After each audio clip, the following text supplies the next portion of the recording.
দেখো এখানে কিন্তু প্লাস আসছে, বাট যখনই এক্সোথার্মিক রিয়াকশন হয়, এক্সোথার্মিক মানে সিস্টেম থেকে আমার হিট বেরিয়ে যায়, সিস্টেম থেকে যখনই হিট বেরিয়ে যায় তার মানে আমার ডেল্টা এইচ এর ভ্যালুটা নেগেটিভ হওয়ার কথা ছিল। হিট যখন বেরিয়ে গেল মানে ব্যাগ থেকে পজিটিভ চলে গেল, তখন ডেল্টা এইচ এর ভ্যালুটা নেগেটিভ হওয়ার কথা ছিল। বাট যখন দেখো এই যে একটা রিয়াকশন তোমাকে দিলাম, এই রিয়াকশনে দেখো ডেল্টা এইচ এর ভ্যালুটা পজিটিভ হচ্ছে। যদি কোনো একটা এক্সোথার্মিক রিয়াকশন হয়, যদি কোনো একটা এক্সোথার্মিক রিয়াকশন হয়, যখন সেই এক্সোথার্মিক রিয়াকশনে হিটটা রিলিজ হচ্ছে, যখন এক্সোথার্মিক কোনো একটা রিয়াকশন হচ্ছে হিটটা রিলিজ হচ্ছে, তখন এই যে ডেল্টা এইচ এর ভ্যালুটা সবসময় হয় ইকুয়াল টু তোমার জিরো হবে, আর না হলে গ্রেটার দেন জিরো হবে।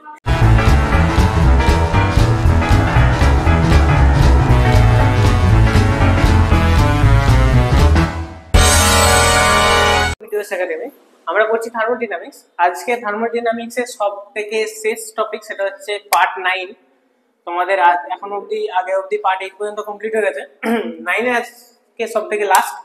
আর আজকে যেগুলো ডিসকাস করবো, স্পন্টেনিটি, এন্ট্রপি, গিবস এনার্জি এর সাথে স্পন্টেনিটির কি কানেকশনস আছে, সেকেন্ড ল অফ থার্মোডাইনামিক্স আর আছে থার্ড ল অফ থার্মোডাইনামিক্স। ঠিক আছে, খালি তোমাদের হয়ে যাবে থার্মোডাইনামিক্স একদম কমপ্লিট। ঠিক আছে, আচ্ছা তো প্রথম আজকে টপিক হচ্ছে তোমার স্পন্টেনিটি।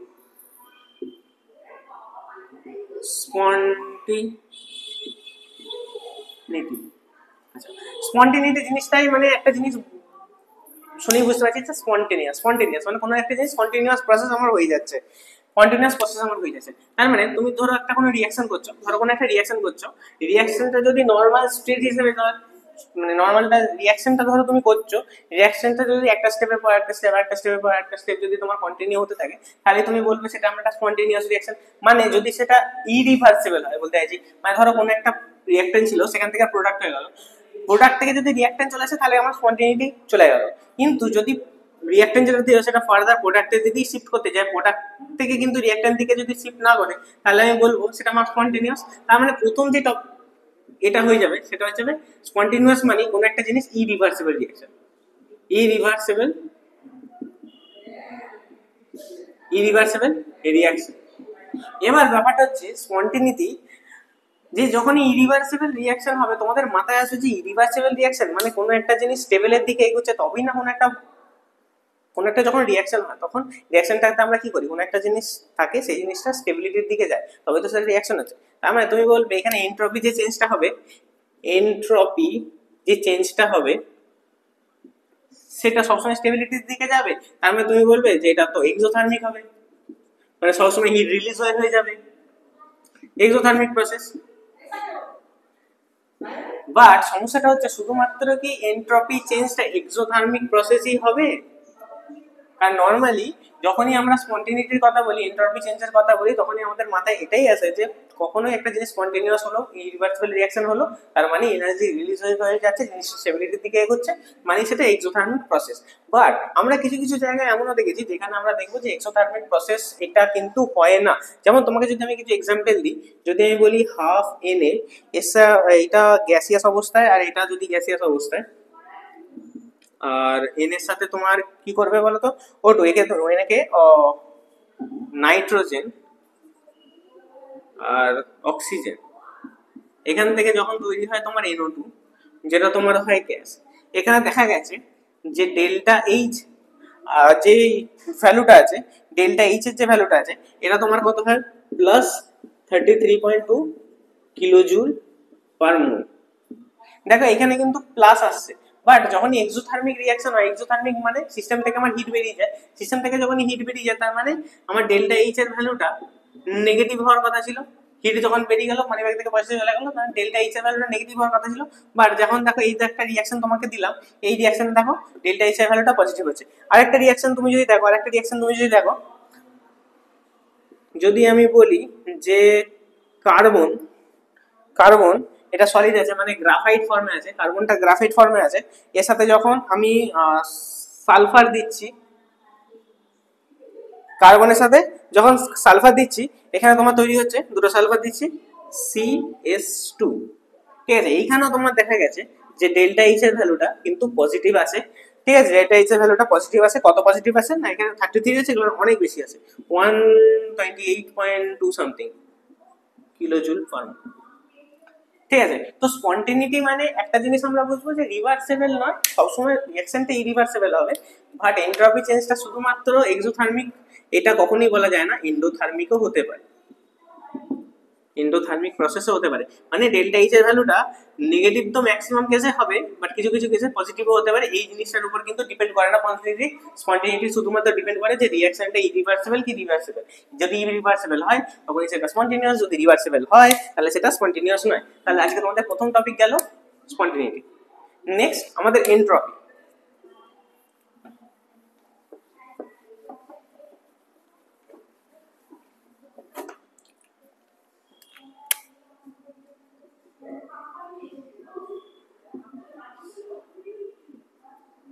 নেক্সট টপিকটা হচ্ছে আমাদের এনট্রপি। এনট্রপিটাকে আমরা ডিনোট করি ডেল্টা অফ এস দিয়ে, চেঞ্জ ইন এনট্রপি। এটাকে আমরা ডিনোট করি চেঞ্জ ইন এনট্রপি। আচ্ছা, এই এনট্রপিকে ডিফাইন করার জন্য তোমাদেরকে একটা ছোট্ট করে গল্প শোনাই। ধরো আমি আমার বোর্ডের এই দিকে ছোট ছোট বড় বড় ছোট ছোট বড় বড় কিছু আঁকলাম, এই দিকে কিছু ছোট ছোট কিছু বড় কিছু ছোট কিছু বড় আঁকলাম। এবার যদি আমাকে বলা হয় চোখ বুঝে এই দিক থেকে কোনো একটা পিক করো, এই দিক থেকে কোনো একটা পিক করো, আমি ধরো এরকম করে পিক করলাম এটা, তাহলে এটা বড় হতে পারে ছোট হতে পারে, দেখলাম যেটা বড়, ঠিক আছে। আবার ধরো পিক করতে বললাম, এটা পিক করলাম, দেখো ছোট, এদিকে পিক করতে বললাম, এদিকে, এইখানে সবকিছু মিক্সার অফ প্রোডাক্ট আছে। এইখানে আমি যে কোনটা পিক করব, ধরো এই দিক থেকে আমার চোখ বুঝে যে কোনটা পিক করলে সেটা বড় বেরোবে না ছোট ডট বেরোবে সেটা আমি কিন্তু জানি না। এদিকে পিক করলে সেটা বড় ডট হতে পারে ছোট ডট হতে পারে, এদিকে পিক করলে সেটা বড় ডট হতে পারে ছোট ডট হতে পারে, ঠিক আছে। মানে আমার কোনো নিশ্চয়তা নেই যে আমি কোন দিকে পিক করলে ছোট ডট পাবো আর কোন দিকে পিক করলে বড় ডট পাবো, এটাকে বলে র্যান্ডমনেস। বাট যদি আমি কাজটা করি এরকম যে এইদিকে সব ছোট ডট আর এই দিকে সব বড় ডট রেখে দিই, তাহলে আমি চোখ বুঝে এইদিকে যখনই হাত দেবো তখন বড় ডট পাবো আর এইদিকে যখনই হাত দেবো তখন ছোট ডট পাবো।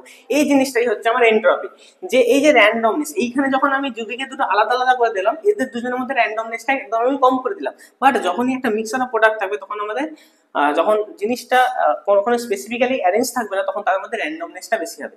এই যে র্যান্ডমনেস এর যে মেজার, এই যে র্যান্ডমনেস জিনিসটা, এই জিনিসটাকে মেজার করবো আমরা এনট্রপি দিয়ে। তাহলে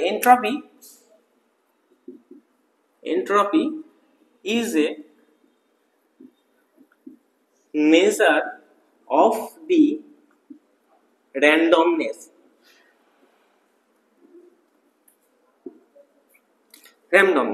আচ্ছা randomness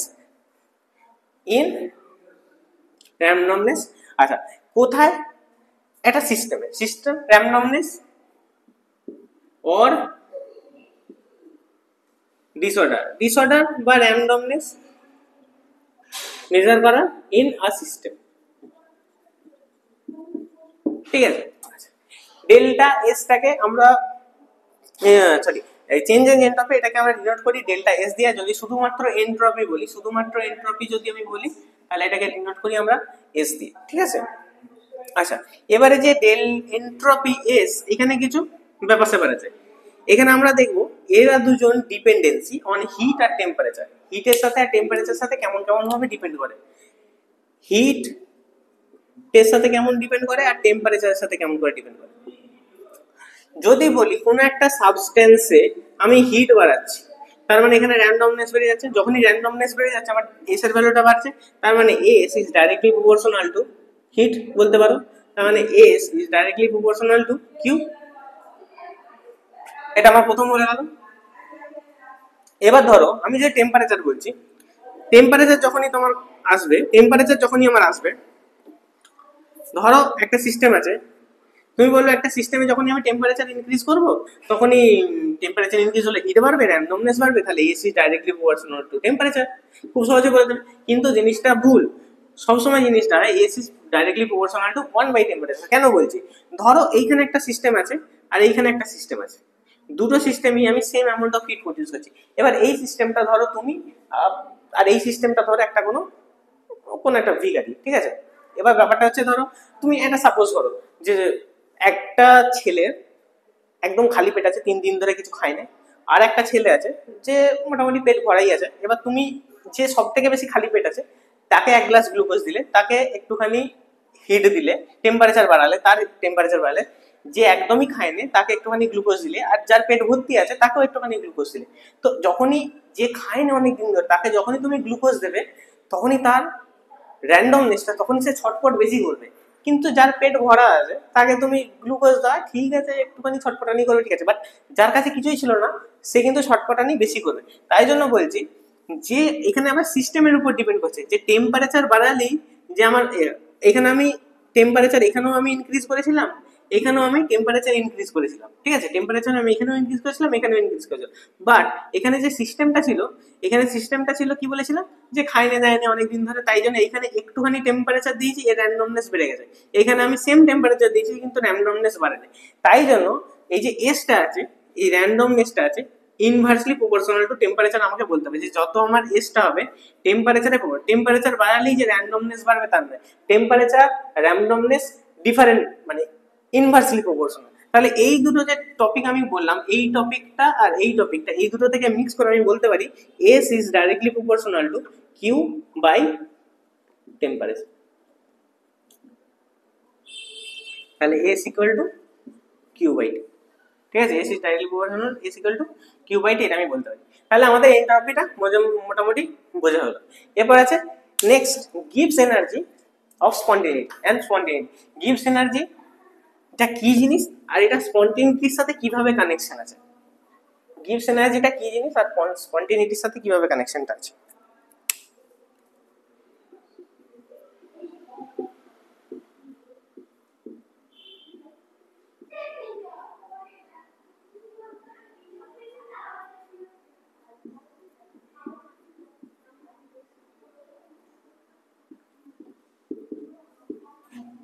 আচ্ছা, গিভস এনার্জিটাকে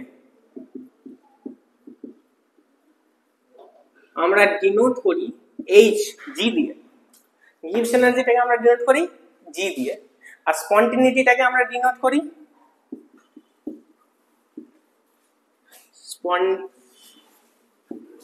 স্পন্টেনিটির মধ্যে আমরা দুটো জিনিস পাই।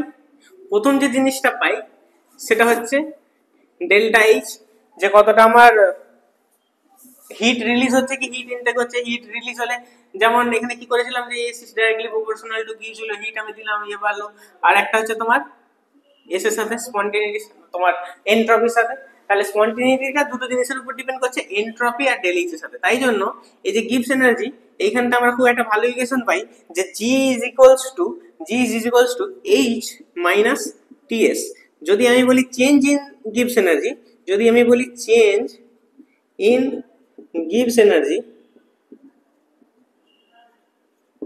ডেল্টা জি ইকুয়াল টু তোমার কি হয়ে যাবে তখন delta H minus T delta S, ঠিক আছে। এই ইকুয়েশনটা কিন্তু ইম্পর্টেন্ট। এখানে কি চেঞ্জ ইন গিভস এনার্জি মানে delta G equal to delta H minus T delta S, ঠিক আছে। এটা ছিল তোমার গিভস এনার্জি আর স্পন্টেনিটির মধ্যে একটা ইয়ে। আচ্ছা, এবার এই ডেল্টা জিটা যখন পজিটিভ ভ্যালু হবে, ডেল্টা জিটা যখন পজিটিভ ভ্যালু হবে তার মানে কি এটা মাইনাস আছে, ডেল্টা জি এর ভ্যালুটা পজিটিভ আছে, তার মানে নিশ্চয়ই এই ভ্যালুটা বেশি, ডেল্টা জি এর ভ্যালু পজিটিভ মানে এই ভ্যালুটা বেশি, তবে তো ডেল্টা জিটা পজিটিভ হবে। ডেল্টা জিটা যখন পজিটিভ তার মানে তোমার এই তোমার ডেল এইচটা গ্রেটার দেন টি ডেল্টা এস। আর যখন ডেল্টা জি এর ভ্যালু নেগেটিভ তখন এইটা কম টি ডেল্টা এস। এই জিনিসটাও একটু কিন্তু মাথায় রাখবে, ঠিক আছে। তাহলে গিভস এনার্জি আর স্পন্টেনিটি এটাই আমাদের মোটামুটি ছিল, খুব একটা বেশি জিনিস না এখানের মধ্যে। এখানে খুব ইকুয়েশন কমই আছে, যেগুলো আসবে তোমাদের ছোট ছোট কি বলতো ওই নর্মাল কনসেপচুয়াল কোশ্চেন আছে, খুব একটা বেশি নিউমেরিক এগুলো থেকে দেয় না। তাই delta G equal to delta H minus T delta S, ঠিক আছে, এটা হয়ে গেল তোমাদের গিভস এনার্জি। আচ্ছা, নেক্সট তোমাদের second law, third law thermodynamics, ছোট ছোট ল। তোমরা ভাববে যে একটা ল দিয়ে গোটা চ্যাপ্টার শেষ করে এখন লাস্টে এসে দুটো ল পড়াচ্ছ, ব্যাপারটা এরকমই। থার্মোডাইনামিক্সের যে ফার্স্ট লটা আছে এটা দিয়েই প্রায় থার্মোডাইনামিক্স কভার হয়ে যায়। দুটো ল, সেকেন্ড ল আর থার্ড ল তোমাদের জন্য খুব একটা বেশি ইম্প্যাক্টফুল না, তাই জন্য তোমাদের জন্য শুধুমাত্র যে জিনিসটা কি হয় সেটা বলি ছেড়ে দেওয়া হবে। Second law of thermodynamics.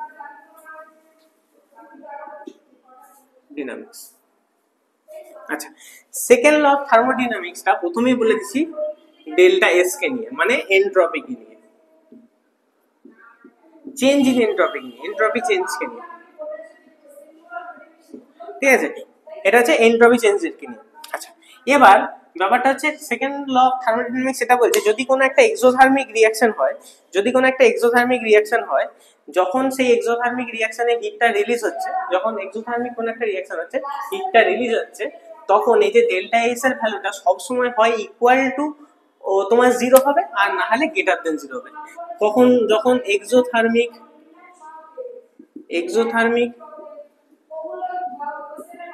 Reaction যখন হবে, এক্সোথার্মিক যখন রিঅ্যাকশন হবে,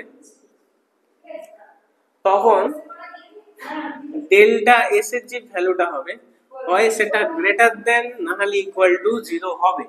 মানে র্যান্ডমনেস যেটা আছে, র্যান্ডমনেসটা হয় বেশি হবে না হয় ইকুয়াল টু 0 হয়ে যাবে, হয় র্যান্ডমনেসটা বেশি যাবে। দেখো এক্সোথার্মিক রিঅ্যাকশন মানে কি, আমার হিটটা রিলিজ হয়েছে, হিটটা যখন রিলিজ হবে কোনো একটা সিস্টেম থেকে, যখনই কোনো একটা সিস্টেম থেকে আমার হিটটা রিলিজ হয়ে সারাউন্ডিংসে যাবে, তখন সারাউন্ডিংসের র্যান্ডমনেস বেড়ে যাবে, যখনই সারাউন্ডিংসের র্যান্ডমনেস বেড়ে যাবে সারাউন্ডিংসটা হিটেড আপ হয়ে যাবে, হিটেড আপ হয়ে গেলেই তখন এই যে ডেল্টা এস এর ভ্যালুটা আমার পজিটিভ হয়ে গেল, 0 থেকে প্লাস হয়ে গেল। আর যদি আমি নরমালি কথা বলি, যখন আমি এন্ডোথার্মিক রিঅ্যাকশনের কথা বলবো, তখন আমার তো ডেল্টা এইচ এর ভ্যালুটা, এস এর ভ্যালুটা 0ই থাকবে। তাহলে এটাই ছিল তোমাদের second law of thermodynamics. Third law of thermodynamics একদম ছোটখাটো law, second law of thermodynamics হয়েছে। আচ্ছা, লাস্ট টপিক আজকে আমাদের থার্ড ল অফ থার্মোডাইনামিক্স। ছোট্ট পারা জিনিস, একদম 1 মিনিটের জিনিস, জাস্ট বুঝতে হবে। এখান থেকে তোমাদের নরমালি কিছু একটা কোশ্চেন আসে না, কনসেপচুয়াল কোশ্চেন ছাড়া।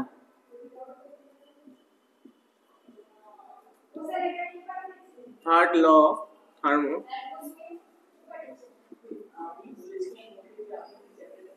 থার্মোডাইনামিক্স, ঠিক আছে। থার্ড ল অফ থার্মোডাইনামিক্সটা একটা জিনিস মনে রাখতে হবে, যে শুধুমাত্র ফর পিওর ক্রিস্টালাইন সলিডস এর জন্য।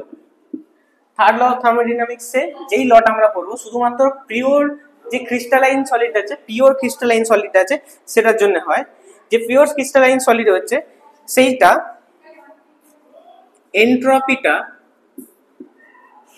entropy of the pure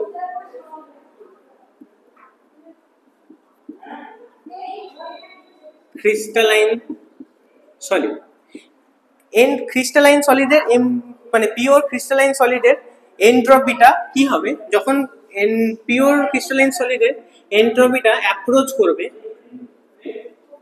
approaches to 0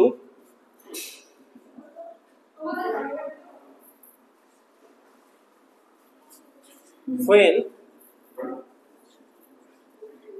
absolute